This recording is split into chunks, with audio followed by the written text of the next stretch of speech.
Oke, kita lanjutkan di part yang kedua mengenai orientasi bisnis internasional. Nah, kita bahas tentang etnosentris terlebih dahulu. Nah, kalau etnosentris ini sebuah asumsi atau keyakinan bahwa negeri asal sendirilah yang lebih unggul gitu. Jadi produk negeri sendiri itu lebih bagus daripada produk-produk dari luar negeri gitu ya.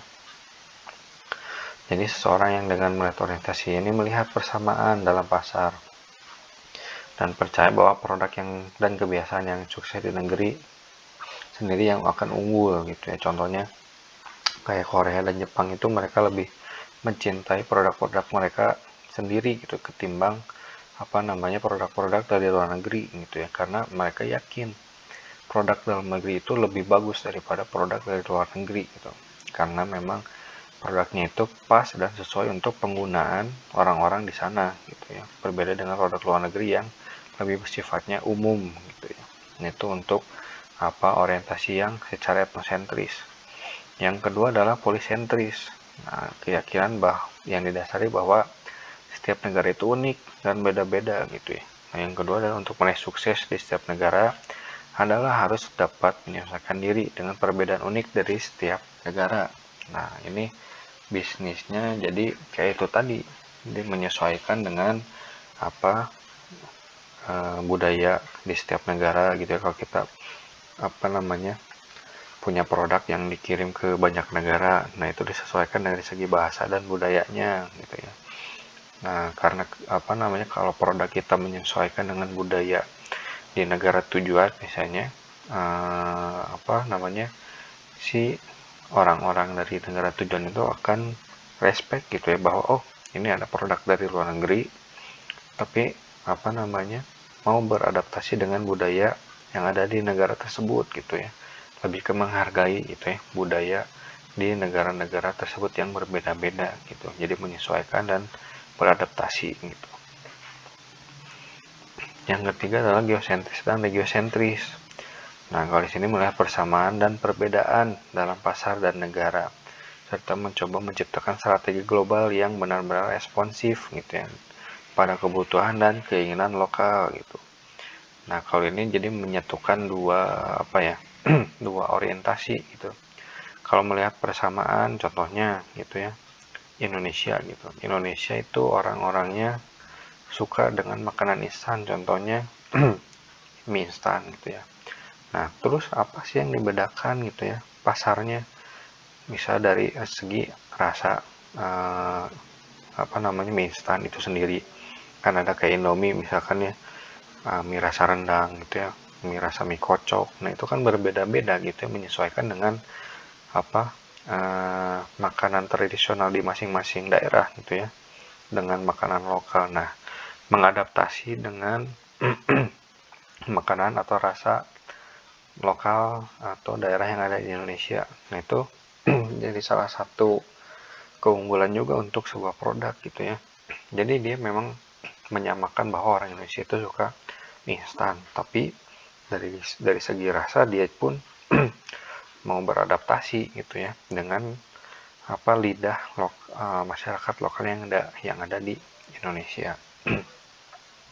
Nah, itu beberapa mengenai orientasi bisnis internasional.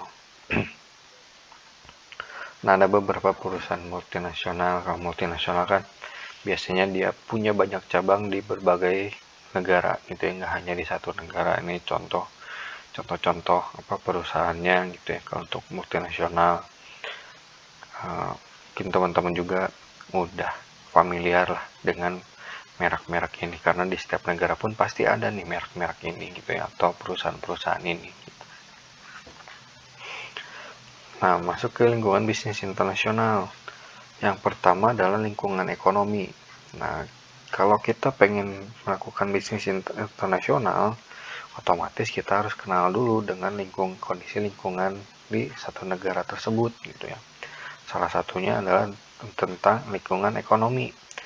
Sejauh mana pendapatan orang-orang yang ada di negara tersebut, rata-ratanya berapa gitu ya. Daya belinya sejauh mana gitu ya. Terus kondisi ekonominya kayak gimana, apakah lagi baik atau lagi sedang tidak baik-baik saja gitu ya. mengalami resesi atau seperti apa. Nah, itulah gunanya kita harus kenal dengan lingkungan ekonomi tadi gitu. Yang kedua adalah lingkungan budaya. Otomatis ini setiap negara nggak hanya setiap negara yang punya budaya yang masih berbeda gitu. Di Indonesia aja di setiap daerah, di setiap kota punya budayanya masing-masing gitu ya. Nah, perusahaan pun harus menyesuaikan dengan budayanya itu gitu ya. Mau tidak mau gitu, kalau mau dia tetap beroperasi di setiap negara itu, otomatis dia harus menghormati budaya sekitar gitu ya. Nah, itu yang kedua. Yang ketiga adalah lingkungan politik. Kalau lingkungan politik lebih ke gimana kondisi politik di setiap negara gitu ya. Terus atau misalkan di negara itu tuh menganut sistem politik yang seperti apa gitu ya. Apakah yang otoriter gitu ya, atau yang sosialis kayak gitu kan. Banyak tuh ideologi-ideologi negara-negara yang dianutnya. Nah, itu pun kita sebagai perusahaan yang go internasional harus paham dengan kondisi lingkungan politik seperti itu gitu ya. Terus yang keempat mengenai lingkungan hukum, ini lebih ke aturan gitu. Aturan apa aja sih yang harus dipenuhi oleh perusahaan kita kalau misalkan kita mau bisnis di Malaysia misalkan ya, atau bisnis di Singapura. Apa aja syarat-syaratnya yang atau aturan-aturannya yang harus dipenuhi. Nah, itu berkaitan dengan lingkungan hukum. Nah, yang terakhir adalah lingkungan teknologi. Nah, seperti yang kita ketahui, ketimpangan teknologi pun masih menjadi bahasan bersama gitu ya, bahasa internasional. Di Indonesia pun sama gitu. Contoh kayak di Bandung juga pasti masih ada yang namanya ketimpangan teknologi antara kota Bandung misalkan ya dengan daerah Kabupaten Bandung atau Kabupaten Bandung yang agak di desa gitu kan. Karena tidak semua orang itu melek akan teknologi gitu. Nah, kita pun dalam bisnis internasional di setiap negara pun kemampuan teknologinya berbeda-beda gitu ya. Kalau misalkan kita bukanya perusahaan di Amerika, otomatis teknologinya sudah berkembang dengan pesat gitu ya. Tapi kalau misalkan di negara contohnya kayak di Afrika kan dari segi teknologi mungkin masih kurang gitu ya. Nah, kita pun harus menyesuaikan gitu ya dengan kondisi teknologi di negara-negara tersebut gitu. Nah, makanya sebelum kita memutuskan untuk melakukan bisnis internasional, nah kita harus pahami dulu beberapa lingkungan ini, mulai dari ekonomi, budaya, politik, hukum, dan teknologi, sehingga kita bisa cepat beradaptasi dengan lingkungan perusahaan kita gitu ya, dengan lingkungan negara tujuan kita nanti pada saat melakukan bisnis internasional gitu. Nah, dalam melakukan bisnis internasional pasti harus yang ada namanya etika gitu ya. Yang pertama adalah untuk menghindari konflik dengan karyawan akibat perbedaan budaya. Nah, di dalam negeri sendiri masih terjadi gitu ya. Mungkin di dalam perusahaan itu ada berbagai macam suku gitu ya. Nah, kenapa butuh namanya etika? Yaitu tadi untuk saling menghargai. Kalau misalkan ada banyak orang yang sukunya berbeda-beda dalam perusahaan gitu ya. Di negara perusahaan besar pun sama. Misalkan banyak karyawan dari berbagai macam negara. Setiap negara punya budaya masing-masing yang berbeda. Nah, itulah butuh yang namanya sebuah etika, mau dari perilaku atau dari bahasa. Nah, yang kedua adalah mengurangi kecurangan yang dilakukan oleh pihak perusahaan asing. Ini lebih ke kontrol ya. Ini bagaimana kontrol kita sebagai orang Indonesia ya gitu ya. Gimana caranya proyek-proyek yang ada di Indonesia tuh nggak dicurangi atau misalkan nggak dimainin oleh perusahaan-perusahaan lain atau yang dari luar negeri.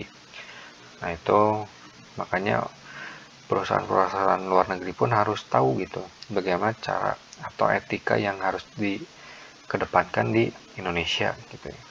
Yang ketiga adalah menghindari eksploitasi berlebihan oleh pihak perusahaan gitu ya. Nah, kalau ini mah pasti gitu ya. Jadi kalau misalkan pekerjaan itu harus dilakukan sesuai dengan job desk-nya gitu, karena untuk menghindari eksploitasi dalam bekerja gitu ya. Karena kan jatuhnya nanti lebih ke tidak beretika gitu ya. Nah, yang terakhir adalah melindungi norma yang disepakati oleh kedua belah pihak. Nah, ini paling penting gitu. Karena apa ya? Dengan etika lah kita bisa menghargai dan menghormati beberapa pihak gitu, kedua belah pihak atau menghormati sesama gitu. Kalau misalkan apa namanya uh, ada orang yang tidak beretika ya mungkin norma pun tidak bakal berlaku gitu ya karena tidak bisa melindungi norma yang sudah disepakati gitu ya. Nah, kata David Lincoln gitu kan, good ethics is good business and ethics is its own reward gitu ya. Jadi kalau apa namanya bisnis yang baik itu adalah bisnis yang mengedepankan etika gitu kan. Nah, makanya dalam bersosial gitu ya, dalam berkehidupan bermasyarakat, etika itu nomor satu gitu ya. Karena takutnya apa namanya menyakiti sesama karyawan yang lain yang memang misalkan dari segi suku, dari segi budaya yang berbeda gitu. Nah, sampai sini untuk pertemuan hari ini, teman-teman. Secara singkatnya nanti kalau misalkan ada yang mau ditanyakan silahkan tanyakan di grup ya. Kalau gitu akhir kata assalamualaikum warahmatullahi wabarakatuh.